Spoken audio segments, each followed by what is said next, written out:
जय हिंद। स्वागत है आपका हमारे इसी पाठशाला सेंटर यूट्यूब चैनल में। आज हम करने वाले हैं शिक्षक पात्रता भर्ती 2016 के पेपर नंबर वन में चर्चा। इससे पहले हमने इस पेपर का मैथ्स और जो बाल विकास वाला सेक्शन है उस पर चर्चा किया है। आज हम हिंदी भाषा के प्रश्नों पर चर्चा करेंगे कि टेट में कैसे प्रश्न आता है और इसमें पैडागॉजी से कैसे प्रश्न आते हैं, इस पर हम चर्चा करेंगे। ये जो सीरीज चल रही है ये हमारा वो सीरीज है, कौन सा सीरीज है, जिसमें पूरे 2015 से लेके 23 तक के सभी एग्जाम के विषयों को आपको हल करके बताया जा रहा है। आपको और कैसे इसमें पढ़ना पसंद आएगा जरूर बताइएगा। और हम उस सारे एग्जाम को कवर करने वाले हैं, चाहे वो एंट्रेंस एग्जाम हो, एंट्रेंस एग्जाम हो या फिर रिक्रूटमेंट एग्जाम हो, पीएससी व्यापम जो भी हो। फिलहाल हम अभी व्यापम के ऊपर चर्चा कर रहे हैं। जैसे ही व्यापम का हो जाएगा या फिर पीएससी के प्रश्नों पर भी हम चर्चा करना शुरू कर देंगे कुछ दिनों बाद, ठीक है। और वो भी पुराने प्रश्न पत्रों पर। यदि आपके पास पीएससी के पुराने प्रश्न पत्र है तो जरूर हमको भेजिएगा, हम उस पर चर्चा करेंगे। आज का पहला प्रश्न लेते हैं हिंदी भाग से। 31 नंबर का प्रश्न है, इंसानी भाषा क्या कहा गया है? इंसानी भाषा का विकास प्राकृतिक वस्तुओं की स्वाभाविक आवाजों को पहचानने से शुरू हुआ है। यह कथन सही है कि गलत है? तो ये कथन बिल्कुल सही है। इंसानों ने पहले किसी प्राकृतिक वस्तु की भाषा को सुना, उसको पहचाना, उसके बाद उसको लिखना शुरू किया था। बच्चों में भाषाई क्षमता विकास के लिए सबसे अधिक महत्वपूर्ण कौशल है सुनना और बोलना, पढ़ना तथा लिखना, लिखना और बोलना। इसको मैं जूम कर दूं क्या, क्योंकि एक साइड कंप्लीट कर रहे हैं ताकि आपको थोड़ा क्वेश्चन जो है बड़ा दिखे, ठीक है। क्वेश्चन जो है बड़ा दिखे ताकि आप आराम से पढ़ सको। ये देखिए, बच्चों में भाषाई क्षमता क्या कहा गया है? बच्चों में भाषाई क्षमता का विकास के लिए सबसे अधिक महत्वपूर्ण कौशल कौन सा है? सुनना और बोलना, पढ़ना और लिखना, लिखना और बोलना, सुनना, बोलना, लिखना या फिर पढ़ना। तो ये होता है बच्चों का विकास का महत्वपूर्ण कौशल। सुनते हैं, बोलते हैं, लिखते हैं, फिर पढ़ते हैं। लेखन एक संरचनात्मक प्रक्रिया है, न कि यांत्रिक प्रक्रिया। इस कथन की पुष्टि नीचे दिए गए किस तथ्य से होती है? तो लेखन एक प्रकार का अर्थ निर्माण की प्रक्रिया है, ये बिल्कुल नहीं है। सॉरी, अब बिल्कुल नहीं बोलता हूँ, मतलब ये बिल्कुल सही है, ये बिल्कुल सही है। लेखन विचारों को व्यक्त करने की प्रक्रिया, ये भी सही है। आप जो विचार करते हैं उसी को आप अपने पेन से लिखते हैं, कलम से लिखते हैं या फिर उसकी डायरी बनाते हैं, जो करते हैं। लेखन सीखने की प्रक्रिया जीवन पर्यंत चलती रहती है, ये भी बिल्कुल सही है। जब तक जिएंगे तब तक लिखेंगे, तब तक पढ़ेंगे। तो उपयुक्त में से सभी इसका आंसर हो जाएगा। अगला प्रश्न, बच्चा भाषा उत्पादन के लिए कौन सी प्रक्रिया पूर्ण करता है? ध्वनि का उत्पादन, ध्वन्यात्मक तैयारी, शेष वाक्य की रचना या फिर उपयुक्त में से सभी? तो इसका आंसर हो जाएगा उपयुक्त में से सभी। ध्वनि का उत्पादन करता है बच्चा, ठीक है। भाषा उत्पादन के लिए ध्वनि का उत्पादन करता है। ध्यानात्मक तैयारी मतलब सुनने वाला, ध्यान वाला। शेष वाक्य की रचना करता है, मतलब कुछ सुनेगा उसके बाद खुद से अपने से बनाएगा। तो ये उपयुक्त में से सभी इसका आंसर हो जाएगा। अब अगला प्रश्न की ओर बढ़ते हैं। अगला प्रश्न क्या है, ये देखिए, मूल्यांकन का सबसे अधिक प्रभावी पक्ष क्या है? भाषा की गलतियों को रेखांकित करना, पास फेल के लिए आधार बनाना, बच्चों को सीखने एवं सिखाने के लिए अवसर तलाश करना, धीमी गति से सीखने वाले बच्चे या होशियार बच्चे का नाम देना। इसके लिए मूल्यांकन के लिए आप इसमें सबसे उपयुक्त क्या समझते हो? तो ये सबसे उपयुक्त है। बच्चों को सीखने और सिखाने के लिए अवसर की तलाश करना, ठीक है। बाकी इसके तुलना में ये ज्यादा बेटर है। तालव्य ध्वनियां कौन सी होती है? तो ये मैंने हिंदी जो बेसिक पढ़ रहे थे ना, उस पर हमने कंप्लीट चर्चा किया था, तालव्य ध्वनियां कौन सी है। यहाँ भी हम आपको बता देते हैं कि तालव्य ध्वनियां कौन सी है। हमने जो स्पर्श व्यंजन उसको हमने नाम दिया था KTM2, KTMDO। मतलब ये हो जाए क, च, ट, त, प। अब देखिए टी कहाँ पे लिखा है, तो त नहीं, कौन सी नहीं है बोला है ना, तो इसमें आ जाएगा त, थ, द, ध, न, ठीक है। त, थ, द, ध, न। तो इसमें तालव्य ध्वनियां कौन सी है? त तो है, ठीक है। त, थ, त, थ, च, छ, ज, झ है ना। सॉरी, मैं त बोल दिया था क्या, ये च है जी। सॉरी मैं तस बोल दिया हूँ, जबकि ये च है, ये च छ ज झ यहाँ होगा ये। ठीक है, क्या होगा, च छ ज झ यहाँ होगा, च छ ज झ यहाँ। ठीक है, तो ये च छ ज झ या। ठीक है, च छ ज झ या कचट तप है, टी से तालु, के से कंठ, एम से मूर्धा, डी से दंत, ओ से होस्ट। तो च छ ज झ या, तो च है, छ है और ज भी है। ये जो न है हमारा तालव्य ध्वनियां नहीं है।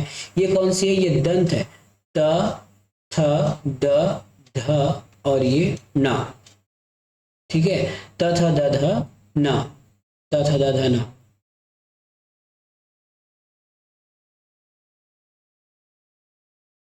ठीक है, अगला चलते हैं।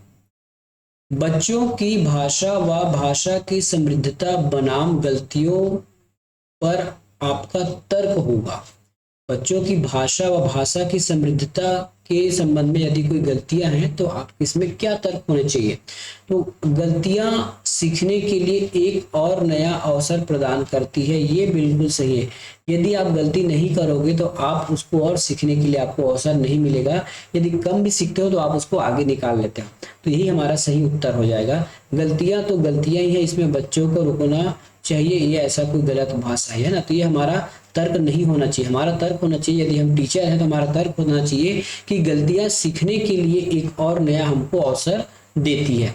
ठीक है, तो एक टीचर के भांति आपको सोचना है। मूल्यांकन का प्रयोजन नहीं है। ठीक है, मूल्यांकन का प्रयोजन नहीं है। उपचारात्मक शिक्षण करना, तो ये तो प्रयोजन है। बच्चों को मूल्यांकन के डर से अध्ययन के लिए प्रेरित करना, तो ये आपके डराने वाला काम होगा कि देखो बच्चों तुम्हारा नंबर कम आएगा या तो कैसा आएगा। ये सब डराना आपको उसका प्रयोजन नहीं होना चाहिए था। ठीक है, अधिगम की कठिनाइयों को पहचाना, मतलब आने वाले समय में जो कठिनाई हो सकती है उससे उसको रूबरू कराना। सीखने की प्रक्रिया का अभिन्न अंग बनाना, ये सही है। बस प्रयोजन कौन सा नहीं है, बी नंबर। बच्चों की मूल्यांकन के डर से अध्ययन के लिए प्रेरित करना, ये गलत बात है। चलिए आगे प्रश्न करते हैं। आकलन करने की 4 मूलभूत तरीकों में क्या सम्मिलित नहीं है। यदि आप किसी बच्चों का आकलन करते हैं तो उसमें 4 मूलभूत में से कौन सा उसमें शामिल नहीं है। तो कौन सा शामिल नहीं है उसमें, तो शामिल है आपका परिक्षेप्य आकलन शामिल नहीं है। बाकी व्यक्तिगत आकलन, सामूहिक आकलन, स्व आकलन ये होना चाहिए। परिक्षेप्य आकलन नहीं होना चाहिए। ये जितने भी आपको आंसर बताया जा रहा है वो केवल आपके फाइनल आंसर पर बताया जा रहा है, फाइनल आंसर के आंसर को बताया जा रहा है। हिंदी भाषा का मानकीकरण करने वाली संस्था को किस नाम से जाना जाता है। तो हिंदी भाषा के मानकीकरण करने वाली जो नाम, उसका नाम है केंद्रीय हिंदी निर्देशालय। ठीक है, केंद्रीय हिंदी निर्देशालय। इनमें से कौन सा कथन उपयुक्त सही नहीं है।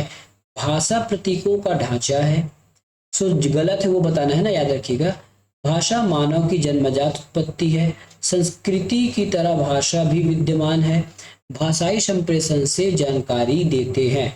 तो इसमें से कौन सा सही नहीं है हमको ये बताना है। तो भाषा मानव की जन्मजात संपत्ति है, ऐसा कुछ भी नहीं है भैया।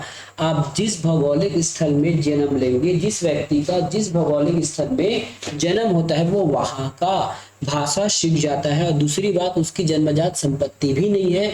भाषा हमेशा परिवर्तनशील है, हमेशा उसमें नए नए शब्द जुड़ते और मिटते रहते हैं। तो ये परिवर्तन का जन्मजात संपत्ति नहीं है। पढ़ने का सही अर्थ नहीं है।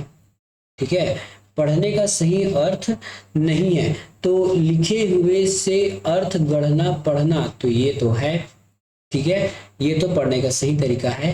पढ़ने का अर्थ धारणाओं को गढ़ना और अपनी स्मृति में रखना, ये भी बिल्कुल सही है। पढ़ने का मतलब वर्णमाला की पहचान, शब्द तथा वाक्यों को बोलकर पढ़ना ही है। तो ये पढ़ने का सही अर्थ हमारा नहीं लगता है। ठीक है, बाकी पढ़ना, शब्दों और वाक्यों को अर्थ ग्रहण करना का अनुमान का कौशल लगाना, ये इसका सही अर्थ हो जाएगा। केवल सी इसका आंसर हो जाएगा कि यही इसका सही अर्थ नहीं है।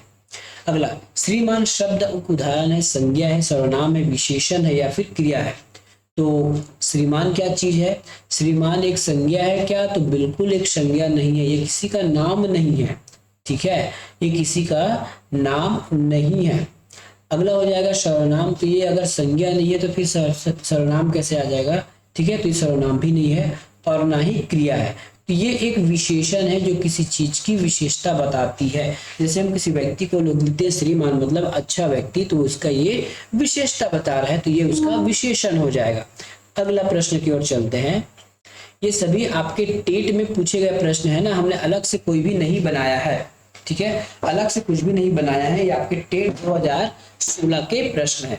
मनुष्य के विचारों को पूर्णतः से प्रकट करने वाले पद, तो इसके ऊपर और कोई प्रश्न है नहीं है।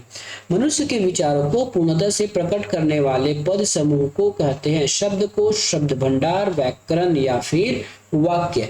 तो मनुष्य के विचारों को पूर्णतः रूप से आप एक शब्द में नहीं बोल सकते, शब्द भंडार नहीं होगा, व्याकरण नहीं होगा, आप कंप्लीट वाक्य बोलकर आप अपने विचारों को प्रकट कर सकते हैं। अगला प्रश्न, निम्नलिखित शब्द स्रोत के आधार पर कान्हा शब्द है तत्सम, देशज, तद्भव या फिर विदेशी। तो इसका आंसर हो जाएगा तद्भव है ये। ठीक है, तत्सम नहीं है, ये कान्हा जो है तद्भव है, बदला हुआ रूप है किसी शब्द का। ठीक है, किसी शब्द का ये बदला हुआ रूप है। अभिषेक का संधि विच्छेद करना है। ठीक है, अभिषेक का इसमें आपको संधि विच्छेद करना है, अरे संधि बताना है कि ये कौन सी संधि है। सबसे पहले ये ध्यान लीजिए कि ये जो अभिषेक है आपके ये विसर्ग संधि है। कौन सी संधि है? सॉरी, व्यंजन संधि जी, विसर्ग बोलता हूं, ये आपके व्यंजन संधि है। ठीक है, व्यंजन संधि है और अभिषेक बना है आपके ऑप्शन नंबर बी में अभि प्लस सेक से। ठीक है, अभि प्लस सेक होगा। देखिए व्यंजन संधि का एक रूल है, यदि ठीक है यदि क्या हो जाएगा इसमें इसमें आपकी छोटा ई, ठीक है, छोटा ई की मात्रा, ठीक है, छोटा ई की जो मात्रा है यदि वह मिलता है स से, तो यह स बदल जाता है आपके इस वाले षटकोण के स में। ठीक है, तो ये हो जाएगा अभि प्लस शेख। ठीक है, तब क्या हो जाएगा, ये हो जाएगा अभि जेव कहते हैं, ये सा हमारे इस वाले शे में चेंज हो जाएगा और ये हो जाएगा आपका अभिषेक। कौन सा व्यंजन है, सॉरी कौन संधि है? व्यंजन संधि है। निम्नांकित में से किस शब्द में कर्म तत्पुरुष समास है? कर्म। ठीक है, तो कर्ता ने, देखिए कर्ता में लिख देता हूं, कर्ता, कर्ता आपका आता है, कर्ता के लिए चिन्ह है ने और कर्म के लिए चिन्ह है को। कर्म के लिए चिन्ह होता है को।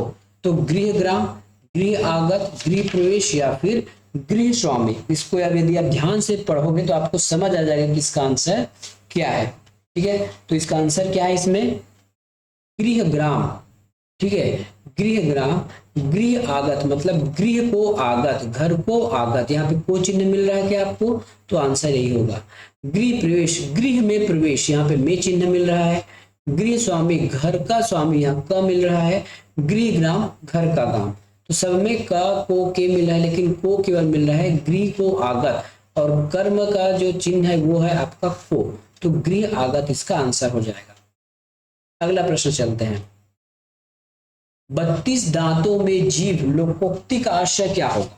32 दांतों में जीव लोकोक्ति का आशय हो जाएगा शत्रुओं के से घिरा होना। जैसे आपका जो जीव है, जीव एकदम नरम चीज है ना, जबकि दांत हार्ड चीज है। तो हमेशा जो जीव है चारों शत्रुओं की ओर घिरा हुआ है कि कब दोनों दांत मिलकर जीव को चबा जाए। तो इसका आंसर ये होगा। अगला प्रश्न, निम्नांकित शब्द में प्रत्यय का प्रयोग नहीं हुआ है। इसमें प्रत्यय का प्रयोग नहीं हुआ है तो ग्रंथकार, पत्रकार, कुंभकार, ये सभी में प्रत्यय। प्रत्यय मतलब जो शब्द के बाद लगे, शब्द के बाद लगे उसको हम प्रत्यय कहते हैं। तो ये दो ग्रंथ प्लस कार हो गया, पत्र प्लस कार हो गया, कुंभ प्लस कार हो गया। लेकिन सरकार अपने आप में एक कंप्लीट शब्द है। सर, जो हम इंग्लिश वाला सर बोलते हैं वो अलग चीज है, और कार है ना। तो ये सब मत सोचेगा कि इंग्लिश वाला सर फिर वो खेलने वाला कार, तो सरकार, ऐसा नहीं होगा। हिंदी में सरकार अपने आप में पूर्ण शब्द है, तो ये हो जाएगा, इसमें प्रत्यय का प्रयोग नहीं हुआ है। बाकी में ग्रंथ प्लस कार, पत्र प्लस कार और कुंभ प्लस कार। संयुक्त व्यंजन निम्नलिखित में से कौन सा है? मतलब जो दो वर्णों से बना है।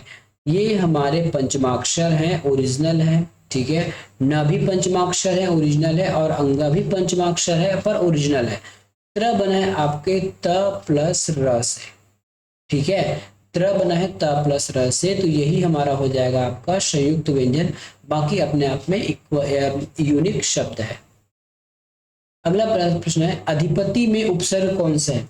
अधिपति में कौन सा उपसर्ग है? तो अधिपति में अधि प्लस पति होगा। ये यदि इसका संधि विच्छेद करें तो अधि प्लस पति हो जाएगा, तो ये हो जाएगा इसका उपसर्ग अधि, अधिपति। अगला प्रश्न है अनिवार्य का विलोम होगा अपरिहार्य, अनैच्छिक, ऐच्छिक या फिर आवश्यक। ठीक है, तो जो अनिवार्य का है उसका विलोम क्या हो जाएगा? ऐच्छिक। अनिवार्य मतलब ये आपको करना ही है, और ऐच्छिक मतलब चाहो, ऑप्शनल। अनिवार्य मतलब आपको वो कंपलसरी करना ही है, और ऐच्छिक का मतलब होता है क्या बोलते हैं, ऐच्छिक को हम क्या बोल देंगे? ऑप्शनल बोल देंगे। ठीक है, तो इसका विलोम हो जाएगा आपका ऐच्छिक। मित्र जब जुबानी जमा खर्च करने से कुछ नहीं होगा, कुछ ठोस कार्यवाही करो। वाक्य में प्रयुक्त रेखांकित मुहावरे का आशय क्या होगा? मित्र अब जबानी जमा खर्चा करने से कुछ नहीं होगा, कुछ ठोस कार्यवाही करो। तो इसका मतलब जो है हिंदी में इस मुहावरे का मतलब क्या होगा? तो ये है मौखिक कार्यवाही करना। ठीक है, मतलब जुबानी जमा खर्च का मतलब होता है मौखिक कार्य करना। अगला प्रश्न, नंद कुमार का पर्यायवाची निम्नलिखित में से नहीं है। नंद कुमार का पर्यायवाची निम्नलिखित में से नहीं है। ठीक है, तो इसमें से जो नंद कुमार का पर्यायवाची नहीं है वो कौन सा आंसर हो जाएगा? तो नंदलाल जो है नंद कुमार का पर्यायवाची है, नंद किशोर भी है और नंदन भी है। ठीक है, नंदराम जो है वो नंद कुमार का पर्यायवाची नहीं है। वह किसे देख रहा है? वाक्य में रेखांकित शब्द का पद परिचय बताइए। जब आप हिंदी कंप्लीट पढ़ोगे ना हमसे, तो बताएंगे कि कौन सा शब्द क्या चीज है और वो क्या है। ठीक है, तो पद परिचय मतलब यदि आपका कोई पद है, मतलब आपका कोई पद है, तो आप किसी के पति होंगे, किसी के पुत्र होंगे, किसी के पिता होंगे। ठीक है, किसी ऑफिस में बॉस होंगे, या फिर बॉस के नीचे कर्मचारी होंगे, या सुप्रीमो होंगे, या कोई प्यून होंगे। तो एक ही जगह में आपके कई पद देखने को मिल सकता है। उसी प्रकार ये जो किसे लिखा है ये क्या चीज है बताइए? तो किसे एक प्रश्नवाचक है क्या? ठीक है, तो किसे एक प्रश्नवाचक तो है। ठीक है, मतलब प्रश्नवाचक सर्वनाम है ये। उभयलिंगी मतलब आप हिंदी, आप महिला और पुरुष दोनों के उपयोग कर सकते हो, बिल्कुल महिला और पुरुष दोनों के लिए हम उपयोग कर सकते हैं। एक वचन है और कर्म कारक है, मतलब किसी के बारे में पूछ रहा है, कर्ता कारक कर्म कारक, कर्ता ने कर्म को, मतलब एक कर्म कारक है ये। ठीक है, तो उसके बाद आपको ऑप्शन देखिए अनिश्चयवाचक, तो ये किसे कोई अनिश्चयवाचक तो है नहीं, ऑप्शन नंबर बी में ये गलत है, मतलब ऑप्शन नंबर बी गलत है। प्रश्नवाचक है, सर्वनाम है, पर ये उभयलिंगी है, यहाँ केवल पुल्लिंग लिख दिया है, तो ये भी गलत हो जाएगा। ठीक है, अब जो किसे है प्रश्नवाचक तो है, ठीक है, स्त्रीवाचक लिख दिया है, लेकिन ये स्त्री नहीं है, ये उभयलिंगी है दोनों के लिए। तो इसके हिसाब से हमारा जो जो किसे है, पहला तो ये प्रश्नवाचक है, दूसरी बात ये महिला पुरुष दोनों के लिए उपयोग हुआ तो उभयलिंगी है, एक वचन है और ये कर्मकारक है। ऑप्शन नंबर ए सही है। पद परिचय यदि आप पूरा हिंदी पढ़ना चाहते हैं तो हमको कमेंट कीजिएगा, आपको हम पूरा हिंदी भी पढ़ा देंगे। ठीक है, पूरा हिंदी भी आपको पढ़ा दिया जाएगा। चलिए आगे बढ़ते हैं। अगला प्रश्न है दान शब्द किस प्रकार की संज्ञा मानी जाती है? दान किसी गुण का नाम है, भाव का नाम है, जाति का नाम है, या फिर व्यक्ति का नाम है? ठीक है, तो दान क्या चीज है? अभी हिंदी के हिसाब से देखिए आपके घर में किसी का नाम दान हो सकता है, लेकिन हम यहाँ हिंदी भाषा के हिसाब से दान का मतलब हम निकालने वाले हैं। ठीक है, तो दान क्या चीज होता है? ठीक है, तो दान कोई गुण नहीं है। ठीक है, दान कोई गुण नहीं है, दान एक भाव के नाम है। कि आप किसी कोई चीज दान करते हैं तो आपका दिल जो उदारता को प्रदर्शित करता है, तो ये दान जो है आपके भाववाचक है, जातिवाचक नहीं है और न ही व्यक्तिवाचक है। किसी किसी व्यक्ति का नाम दान हो सकता है, याद रखना हो सकता है, लेकिन हम किसी के नाम के ऊपर नहीं चलेंगे। हिंदी भाषा में या हिंदी शब्दकोश में उसका मतलब क्या है ये जानकर हम उसको आंसर लगाएंगे।